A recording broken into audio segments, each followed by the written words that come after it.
Hey, what are we doing? It's a couple of cold ones with Korey Korey and Carlyle, the Oscar show.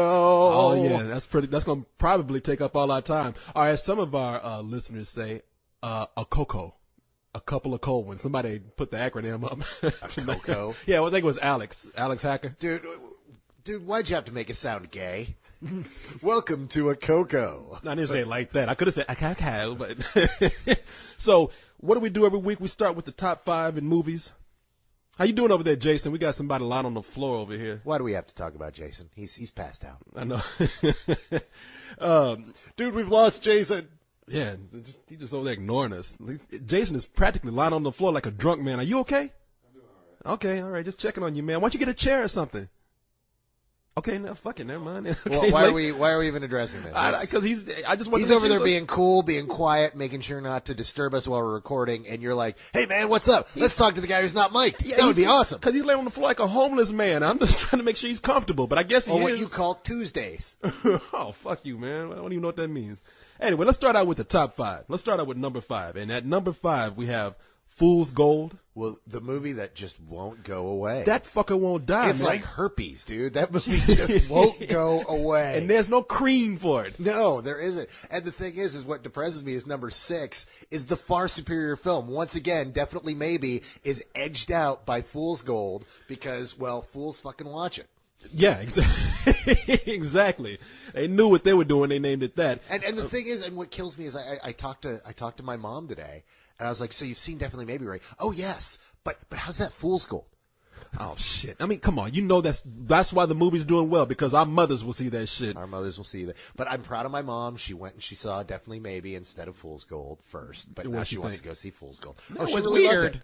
No, Definitely Maybe isn't weird. It's really good, dude. Everybody's digging on this film. I'm not saying I haven't even seen it yet. I'm going to put up your review this week for it too. Hey, everyone who's listening, we've been behind because this has been a hell week for me, and we're going to put up that Definitely Maybe review. You've heard the audio probably, but your work is not in vain. My work Carlyle. is always in vain.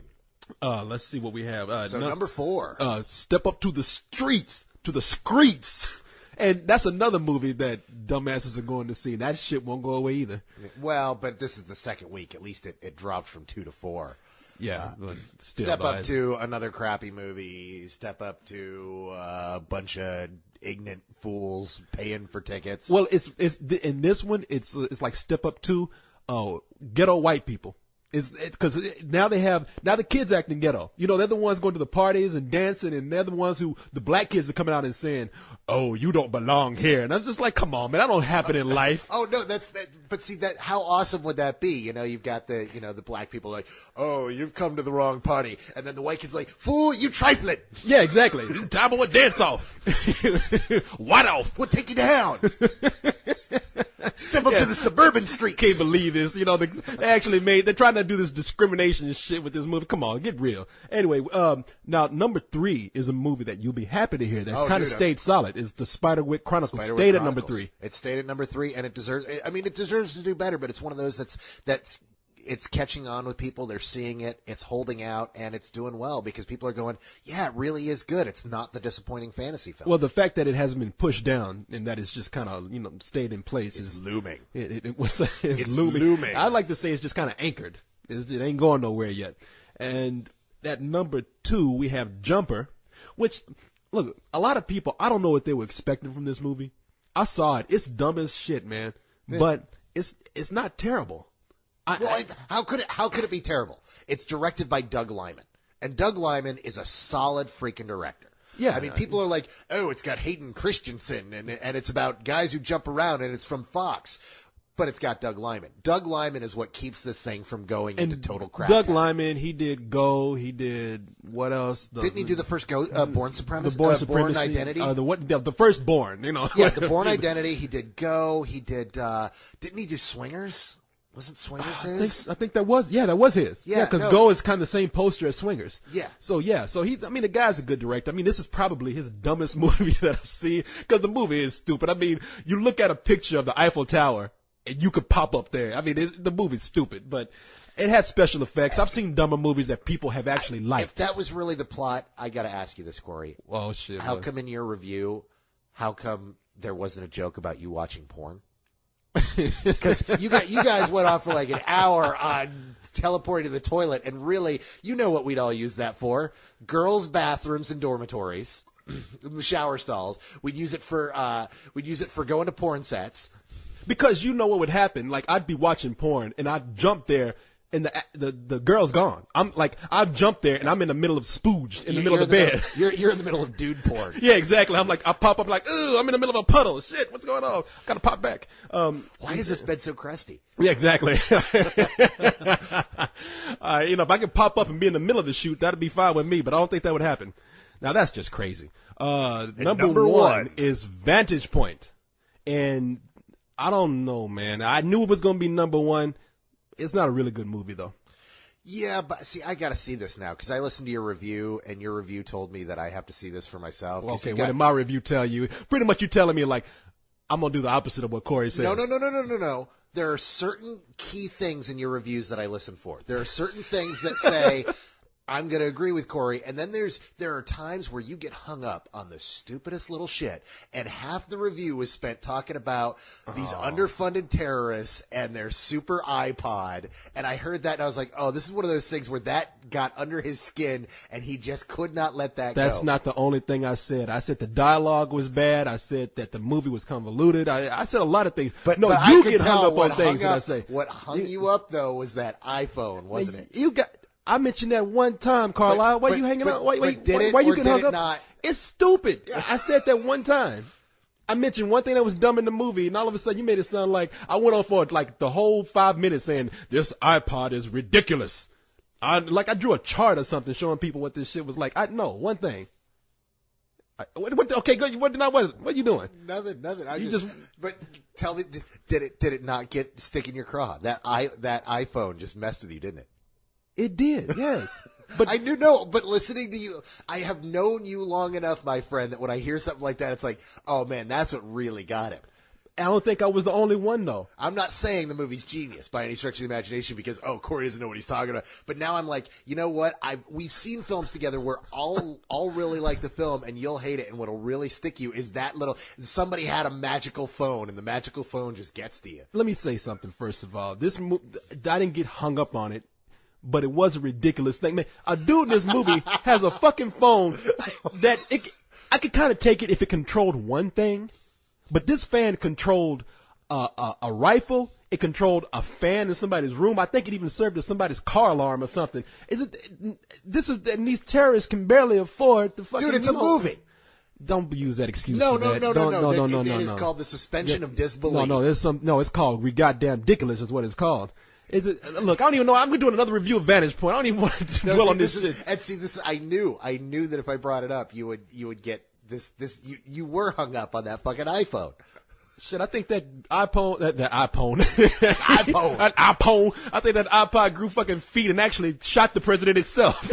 So that was the big people. That's the big twist of the movie. You want to know who shot the president in that movie? The iPhone did it.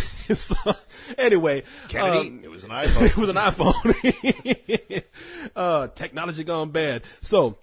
That's the top 5 this week. Nothing real different. A couple of movies opened up. One of them deserved probably a little more attention than it did, but I knew it was the kind of movie that would not get it, and that is Be Kind, Rewind, the Michel Gondry's new movie. You know, they really were worried about that one. It was supposed to go out in January, and then they moved it back to February, which was supposed to be a good sign, because when you move a film from January to February, it's like, oh, they actually believe in it. They moved it back beyond Valentine's Day. They think this is a good movie. And then they didn't want to show it to critics. It's not a great movie. I will tell you that that's right what now. I keep hearing. No, it's not. It's not. And there's a bunch of people who love that director. I love that director. I love Michel Gondry. Oh, yeah. He's awesome. No, he's one of my favorite movies of all time. Eternal Sunshine of the Spotless Mind. And dude, Science of Sleep is awesome too. I saw it, but his music videos are all incredible, dude. I got that collection. Disc. Oh yeah. Man, watching those. The guy's a genius. And so I was really looking forward to this. And then everybody kept coming back, just kind of giving me that look and shaking their head like, dude, no, yeah. you know. But they all say the same thing. The sweeting is awesome. that movie has such a charm to it with the things that they reshoot. For people who don't know the movie, Mos Def and Jack Black, they play two guys who, Mos Def works at a video store. Yeah. And when Jack Black gets magnetized and comes in, he plays his best friend, by the way, comes in and wipes out all of it. They just, to satisfy their customers, they decide to like shoot the movies themselves. Yeah. And it catches on and people love it. And next thing you know, they have this big booming business. Yeah. And the movie, it kind of suffered from the same thing the Science of Sleep did. I think the visuals are so great, and that guy's such a visionary that but the it just story kind of slows down in the middle. It does, and the story just takes a backseat to that. These people are having such a good time doing it that they don't really think about it. It almost looked like they're making up. The movie looks sweet itself. It didn't even make the top 6. Where was it on the list? It's 7. It's 7. Yeah, it's 7. But for that movie, for a Jack Black movie opening against nothing. I mean, the number 1 movie is a new movie, and then everything else in the top 5 are leftovers.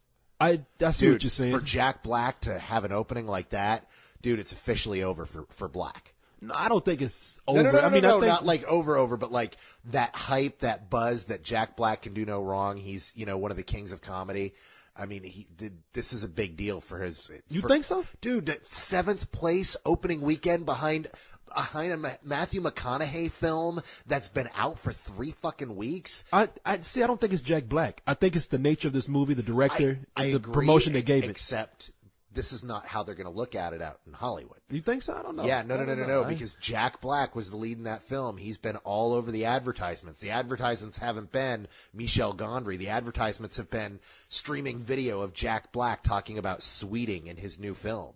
I don't agree with you completely. I don't think it's going to hurt him too much because it's that kind of movie. But I mean, I see what you're saying, though.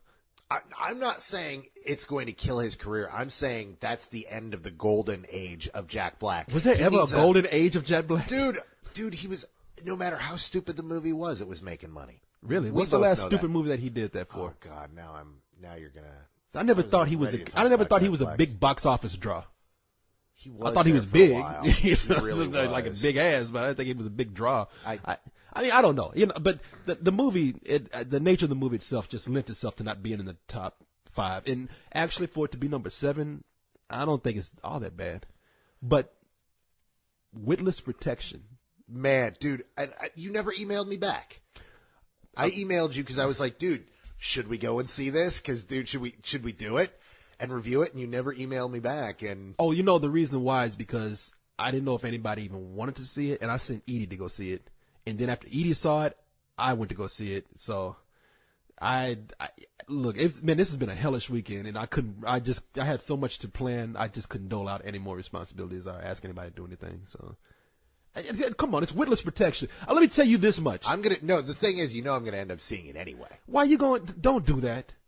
No, I'm going to. It's not like I'm going to end up, now that I don't have to review it, it's not like I'm going to pay to go see it, but I'll end up seeing it. Well, okay, first of all, people, we're talking about the Larry the Cable Guy movie. Now, wait, not the Larry the Cable Guy movie. This year's Larry the Cable Guy. Every year at this time, Larry the Cable Guy puts out a piece of shit. Last year, I think it was number 7 on my list. In fact, that's the thing is, tonight I'm putting up my worst 10 of last year list. In honor of the Oscars and the Razzies, my worst 10. Delta I can't Farce wait to see that. made the list. Oh, no, not Delta Farce. Not Delta Farce. And before that, what was it? The Health Inspector The movie? Health Inspector. That whatever it was bitch. called. If you see only one Larry the Cable Guy movie this year, make it Witless Protection. Unfortunately, no one went and saw it. It made like $445 a screen. Well, Edie went to see it. She said when she was in there, she was behind. There were like 5 white people sitting behind her. I'm going to assume they were. First of all, my question, why did we send any minorities into a redneck movie? Are you kidding me? Do we get hazard pay now? Is that I tell you why. It's because I think that if we have got a redneck to see it, they would have been too close to the material. See, and that's what pisses me off. I was ready to do the whole review as a redneck. They wouldn't have been able to set themselves apart from the redneckism of that film. Hoo-wee, I couldn't wait to see that new Larry the Cable Guy movie. That was going to be darn good. I done gone seen it, and it was done gone bad. It was goddamn terrible. I'll tell you how bad it was.